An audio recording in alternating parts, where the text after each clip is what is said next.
Reka tubahe ikaze kuri uyu wa mbere tariki ya 18 z'ukwezi kwa munani 2025, aho nkuko bisanzwe tugiye kubagezaho akazi ka update cyangwa se akazi tugenda tubereka deadline, ese ku muntu ukiri gushaka ibyangombwa itariki yo kwa applying kigiye kugera, ese waba ubigeze he? Nibyo rero tugiye kurebera hamwe. Iyi akaba ari incamake y'akazi ndetse n'ibindi bikorwa bigiye bitandukanye by'imishinga, kuko muzi yuko mu mishinga ariho bahemba amafaranga menshi. Rero reka turebere ibihari kuri uyu munsi ku itariki ya 18 Kanama 2025 hano mu Rwanda. Reka duhere ku myanya y'akazi ishobora kuba ihari, ariko nk'uko bisanzwe dushaka amakuru kuri internet. Hari igihe udafite umwanya wo kuba wajya gushakisha amakuru, ushobora kujya kuri Job in Rwanda, niho dushobora gusanga imwe muri iyi myanya ikurikira.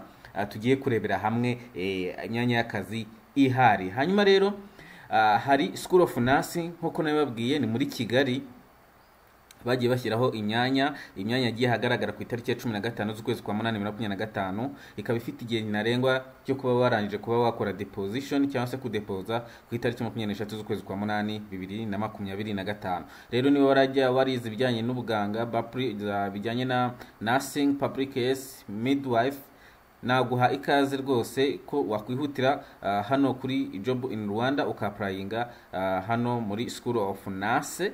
School of Nurse hari muri University Mount Kigali University, niho iyi myanya iri. Deadline nabona ko ari gutariki 23. Hakaza rero no mu ishuri rijyanye na Africa School of Governance Foundation, naho ni hariya muri Kigali Mount Kigali.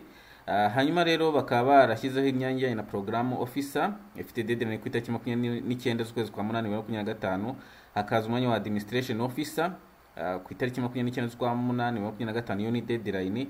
Hakaza umwanya wa finance administration manager senior nayo ku itariki 29. Hakaza program manager senior ku itariki 29. Hakaza umwanya wa monitoring evaluation and learning officer, deadline muri kuyibona. Hakaza na executive secretary ndetse hakaza umwanya wa accountant. Hanyuma rero nkuko duhora tubashishikariza kuba mwakora application, ntabwo turi kwibanda ku kazi ka leta gusa, ahubwo turi kwibanda no mu bigo biri private, kuko burya private yemba neza kurusha leta, nubwo amahirwe muri leta abagaragaza ibintu bigiye bidasanzwe, harimo kuguha contrat igihe kirekire ibishobora kugufasha. Hanyuma ariko dushobora kujya no muri SOS Children Village Rwanda ikora muri Kayonza, bakaba bakeneye umuntu care coordinator. Deadline nayo nkuko muri kubibona ni ku itariki 23 z'ukwezi kwa 8. Ushobora kuba wakoraga muri leta ukaba wifuza kujya wikora muri iyi mishinga muziki ihemba neza, ufite experience y'imyaka 5 kuzamura. Ahangaha rwose ushobora kugenda ugahita ukora application mu buryo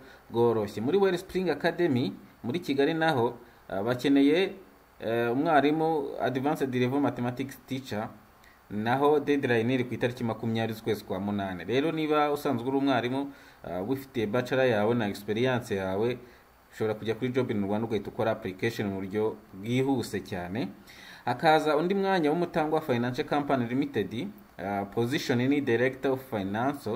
Hanyuma deadline yo ari ku itariki 25 z'ukwezi kwa 8 2025. Murumva aracyari iminsi, ushobora guhita ukora application mu buryo bwihuse. Hakaza umwanya wa Hand in Hand Development, uyu nguyu uri mu karere ka Rubavu, position ni Social Therapist Officer. Hanyuma naho deadline yo kuba wakora application ku itariki 29 z'ukwezi kwa 8. Abantu bizeza public health rwose muze mushyiremo hano dossier, ubundi mwibonera akazi. Ushobora kuba ukora mu kazi ka leta, ariko nanone ushobora kuba wifuza yuko umushahara wawe wazamuka. Hakaza umwanya wa muri University of Global Health Equity ku mwanya wa Talent Development Coordinator. Deadline yo murabona yuko ari ku itariki 14 z'ukwezi kwa 9 2025, ho haracyari igihe gihagije. Hakaza rero One Uncle Funds ikorana na Tubura, kandi muzi ko Tubura nayihemba neza kabisa. Bakeneho kuri position y'umwanya wa engineering manager. Deadline hano baba bashyizeho igihe gihagije kabisa. Udafite dossier ushobora gushaka umwanya ukaba wajya gushaka dossier zawe, hanyuma ukaba wakora application. Ni ku mwanya wa engineering manager, ni senior, hano wese experience byuzuye imyaka 5 kuzamura. Hakaza umwanya wa Research Development Director Manager, nayo deadline ni ku itariki 3 z'ukwa 11 2025. Akaba ari akazi rero kagezweho kataragiye gafite deadline iri hafi, ariko nanone mu gihe utari wakora application ushobora kuba washaka dossier zawe ukajya kunaga muri dossier hariya yes mu buryo bworoshye cyane rwose, mu buryo bworoshye kandi bitagize bitagoranye. Hanyuma rero aka ni akazi kajyanye n'akazi kari private, ariko mbibutse yuko hari n'akandi kazi kuri Mifotra.